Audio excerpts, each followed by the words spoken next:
ఈరోజు మా జనసేన పార్టీ అధ్యక్షుల వారు ఏదైతే కొత్తగా రాష్ట్ర కమిటీని నియమించారో ఆ రాష్ట్ర కమిటీలో ఉన్నటువంటి మా రాష్ట్ర కార్యవర్గ సభ్యులు కమాల్ గారు, జిలానీ గారు, విజయ్ కుమార్ గారు, మార్కండేయులు గారు, రవికాంత్ గారు, అట్లా ఇక్కడ ఉన్నటువంటి మా జనరల్ సెక్రటరీ భువనబోయిన శ్రీనివాస్ గారు అందరం కలిసి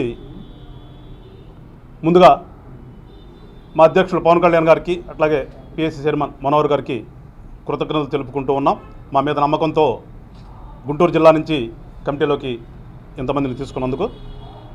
ఇకపోతే ఈరోజు మమ్మల్ని నియమించిన తర్వాత మేము జిల్లా కార్యవర్గాన్ని ఏర్పాటు చేయాలి కాబట్టి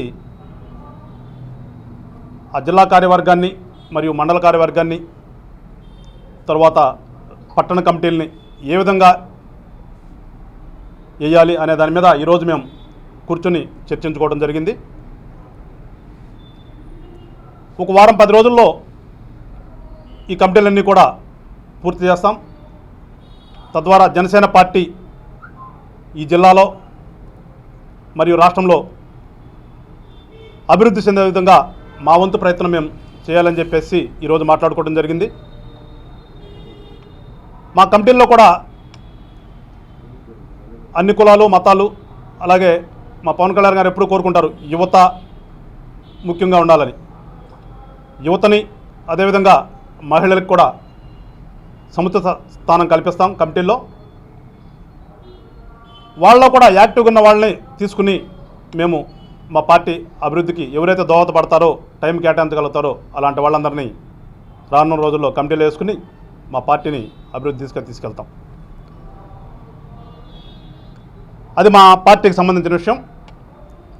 ఇకపోతే రాష్ట్రంలో జరుగుతున్న పరిస్థితులు ఇవాళ చూస్తూ ఉన్నాం. నిజాంపట్నం మండలం హారిస్పేటలో స్కూల్లో సారా కాస్తూ నిన్న ఎక్సైజ్ వారు పట్టుబడ్డారు. ఒక పక్కన ఇంగ్లీష్ మీడియం పెడతాము, కొత్త స్కూల్స్ విధానం ఇచ్చారు.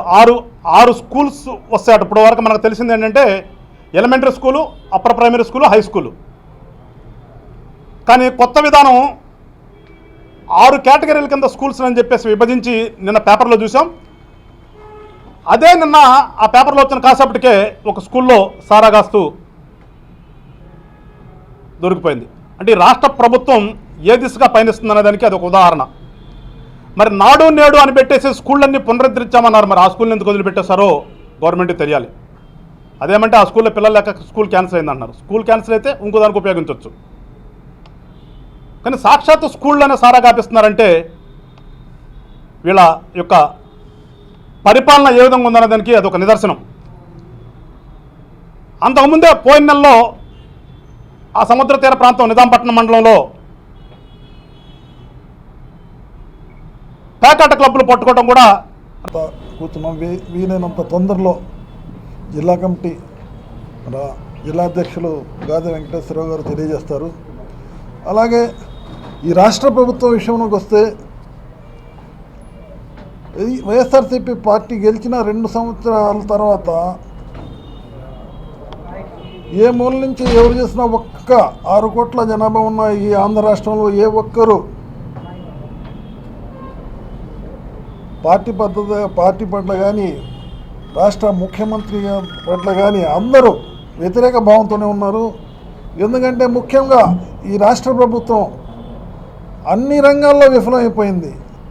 ఉద్యోగ రంగాలు కాదండి, ఉపాధి రంగాలు కానివ్వండి, విద్యా రంగాలు కానివ్వండి, రైతులను కానివ్వండి, ఇండస్ట్రీస్ తేవటంలో కానివ్వండి, ముందు జీతాలు ఇచ్చే రంగం దాంట్లో కూడా ఫెయిల్ అయిపోయి వాళ్ళ